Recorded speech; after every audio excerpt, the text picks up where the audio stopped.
Hello, everybody, and welcome back to Diamond Owl Studios, where we provide some absolutely incredible reactions to all kinds of stuff. And I'm Paper Chase. And I'm the one and only Diamond Don Wannabe. Today we've got this is going to be a fun one for me. I don't know about this guy, if he's going to vibe to it, but, I love this song. It's just a banger to me. And I was asking him, like, do you know Michael McDonald? And he was like, who? I'm like, do you know the Doobie Brothers? He's like, who? I'm like, okay, here we go. Here we go. Yeah. We're going to go on a little journey, which is what we do here. He introduces me to music I haven't heard. I introduce him. We go back and forth with the music swapping. It's great. It absolutely is. We share everything, with each other. So the Doobie Brothers. So is this like a pardon my ignorance, but like a stoner band? Like, is it like Doobie, or is it like a? Yeah. Okay. I mean, it's not that deep. It's, they were trying to think of a name, and, I guess they're brothers. I was like reading through a comment of an old reaction I did with Black Pegasus. I actually introduced him to this song as well, like way before he was like deep into the like classic rock reactions. Mm-hmm. This is one of the songs I was like, dude, do you know the Doobie Brothers? Like, you got to hear this song. Like, it's a vibe. Okay. So let's anyways, jump on into it, boy. And they, to me, like when I think of them, and slay me in the comments, but I just think about them with the Vietnam movies because they were of this era and they had these music that's just like the soundtrack to several like classic, like, Vietnam movies. Okay. So for whatever reason, that just always pops into my mind. Like it's like tied with that, as being like kind of a soundtrack to the like 60s and 70s Vietnam, movies and war era. But, their music isn't necessarily about that anyways. It's just kind of one of those things that I have associated with them. So it's kind of that era. We're going to do some movie reactions because you've never seen Full Metal Jacket. So, there's all kinds of stuff out there. That's kind of why I brought it up. Yeah, I'm excited, man. Well, let's get into this, dude. Yeah, let's go. I'm going to bring the video up and, actually it's not really a video, but, okay, bear with us. Audio. We're just going to vibe out to the song.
Yeah, what a vibe, dude. What a good song. This is just like, you want to dance, you want to enjoy it. It makes you feel good, makes my stomach feel real nice, and great song. I don't understand how the hell it makes you think of Vietnam War, though. Like, that's why I said it doesn't really make sense. Not this song in particular. I'm just saying, like, when I think about the Doobie Brothers, because they have a song, China Grove, and I think that was like on one of those classic, I don't know if it was, Full Metal Jacket or like one of Platoon, like something like that. I just remember that being like, so a song named China Grove makes you think of Vietnam. I'm saying it was in the movie. That's what I'm saying. That's a little racist, bro. Just kidding. Get your Asians right. Yeah. It's a great song though. Absolutely. We've been doing all kinds of reactions to all kinds of different music, and like he's introducing me to more like metal type of music and stuff that I haven't listened to. One of the things we've been talking about with that is just like the drums and metal, and that's one thing that's kind of lost now. You don't hear like percussion, so they have a whole like percussion, somebody else is doing percussion playing like congas. Yeah. Which like you never hear that anymore. You know what I mean? And it's such a vibe. It Like is I a love vibe. it. I Just love it. adds this element to it. But sadly it's just, it's kind of like brass instruments like saxophones, horns, you rarely hear anymore. Flutes, you don't hear. Congas, you don't hear. It's like there's all this like, instrumentation that's not really like apparent anymore in like modern music, and it's such a vibe. So and how could we forget about the harmonica? The harmonica, you know what I mean? I'm gonna bring it back, so don't hate.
We still got a.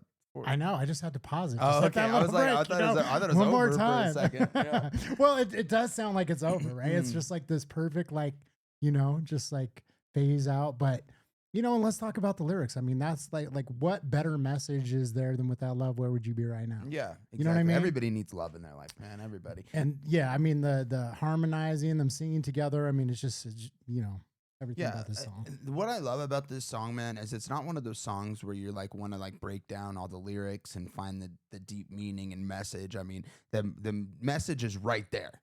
It's not like they're not trying to go deep with it, but that doesn't take away from how incredible of a song it is, because it's such a vibe that you don't have to sit there and be like, what is he saying? That's like, break it down, decode it. It's there for everybody to understand. It's a beautifully written song, and it's just a vibe, Well, won't you be right now? La, la. Ooh, where would you be now?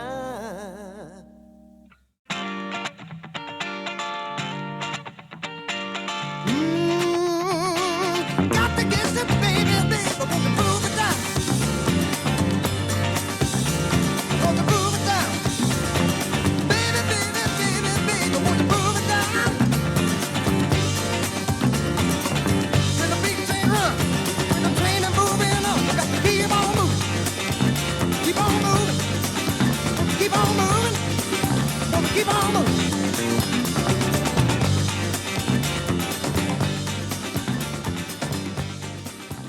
All right. This might be totally the wrong call. Like, I know that genre. What is the genre considered? It's interesting because I feel like it's got all these different elements, because like the harmonica is, I think of it as like more Southern, right? And even like the vocals to me almost feel like Southern kind of rock, but then the congas are just like a different element. Is it congas or bongos? Like, I know I've asked this before. I think that's a great. I think the bongos is actually the correct term for what those I mean, those are two different. Yes, the bongos are the bigger ones, right? Yeah. Okay. The congas are the two. I feel like I've been corrected before, so I apologize. I bow down humbly for my musical ignorance. But it even sounded like this might be the totally wrong call here, but it almost had like a disco feel too. Like I could see them dancing on the disco floor to this, like like without love, like So That's a good point. I mean, it's definitely like an upbeat, like I think of it as like, it's like a dance song. You know what I mean? Yeah. That's what it is.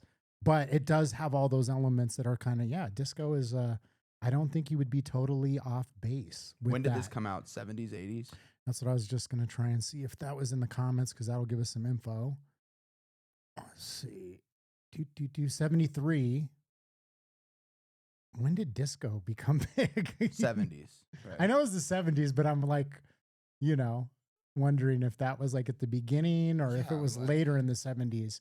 When did disco get popular? There we go.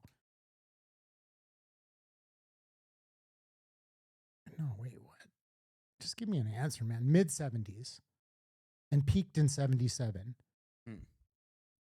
So it said that, yeah, it was starting to gain prominence in New York and Philadelphia in the late 60s and early 70s. So, yeah, man. Yeah, it says it's... Yeah, it's entirely possible that there could have been some influence because it is like an upbeat, like kind of poppy, like dance song. But at the same time, it's got these other elements that are involved. And I'd be curious, like, let us know in the comments, like, what would you consider the Doobie Brothers? Because I really don't know. Like, I know that they're obviously like rock, but is it like Southern rock? I don't even know where they're from. Well, I know I do want to learn from the audience, so please comment your guys' thoughts. But give us some lore on the almighty Chat GPT does say that it's definitely not disco, but it was prominent during the 70s disco era, so there might be influence from that. But it's genuinely categorized as yacht rock or blue-eyed soul. Never heard of that. You've never heard of yacht rock? No. What is? Never heard that. That's just a whole genre. It's like this all started because I was like, do you know who Michael McDonald is? He said no. And I was like, yeah, we got to listen to some Michael McDonald. But I was like, man, before we do that, we got to go back and start, you know, with the Doobie Brothers because that's where Michael McDonald got to start. So that's one of the brothers, obviously. This is Michael McDonald. I don't know if he's a brother. Like, see, I'm sorry, folks. Like, I just know when I like a song, I like this song. You know what I mean? It's always been one of those songs that, you know, I've always enjoyed. I don't know all the history of these bands. That's part of the fun for me, even though I actually know a lot of this music and I know like it's near and dear to my heart. There's a lot about the musicians and the artists that I don't know about. Yeah. So that's where it's fun to read through the comments because even though I might know the music, you know, there's a lot about the bands in particular, like where they're from, what you would consider the genre to be that I don't know. And so that's where it's great to get your input and let me know, like, what is it about the Doobie Brothers that I miss? What did I get right? What did I get wrong? Tell me in the comments. Give us some lore. Have you been to one of their concerts? I bet you their concerts are fun. I bet those are sweet. Yep. Well, thank you guys for watching today, you know man. what they're doing. You know what I mean? Just toking some doobies, getting down, you know, to some yacht rock, some blue-eyed soul. Yeah. Thank you guys for watching today, man. If you did enjoy this video, make sure you drop a like. If you want to follow us along our journey of discovering new artists and just broadening our horizons, then make sure you hit that subscribe button and you can follow along. That's right. And if you want to, you know, support us even more, you can join the members page. You're going to get the content before anybody else. You get the premieres long before anybody else. And if you just got something that you got to get off your chest, it's like, oh, you were so wrong about this, put it in the comments in the members page. We're going to see it there first. We listen, we learn, we love. That's right. Thank you guys for watching. You know, without love, where would you be? That's right. Where would we be if we didn't love each other? That's right. Thank you guys for watching. And we love you. Peace.